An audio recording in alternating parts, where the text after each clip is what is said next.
Puss in Boots: A Fairy Tale is not too bad. This is an animated feature film from 2011. This is directed by Darrell Van Citters, written by Robert Zappia, with a voice cast including Joey D'Aria, Phil Lollar, Katie Leigh, Rick Zieff, Jim Roope, and Cap Action. And Puss is trapped in a cage, and he wants to escape, and he wants the help of the mice, but will he actually be freed? And it's quite a slow narrative. Not much happens. As a story, it's not actually that great. And if this is your introduction to the character of Puss in Boots, I'd probably say don't make it your introduction. Certainly, I don't think it would make you want to go and explore the character more. Not necessarily because the character is badly written, but because the character just isn't the most fascinating here, and the narrative itself is also quite slow.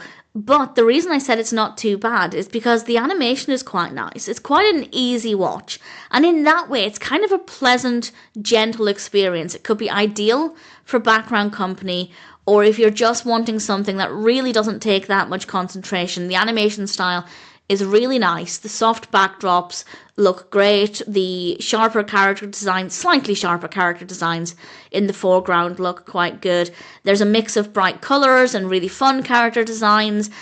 Definitely looks really great. Doesn't look quite like what I was expecting based on the poster for it. That's also worth bearing in mind. What it delivered was not quite what I'd expected, but it certainly looks quite nice. Maybe a little dated. The animation style does look a little bit older than 2011. If I were to show you a frame from this and ask you to put a date on it, chances are you'd be out by a few decades. But at the end of the day, it was nice, it was pleasant, but it's worth bearing in mind that it's probably not going to look like what you expect.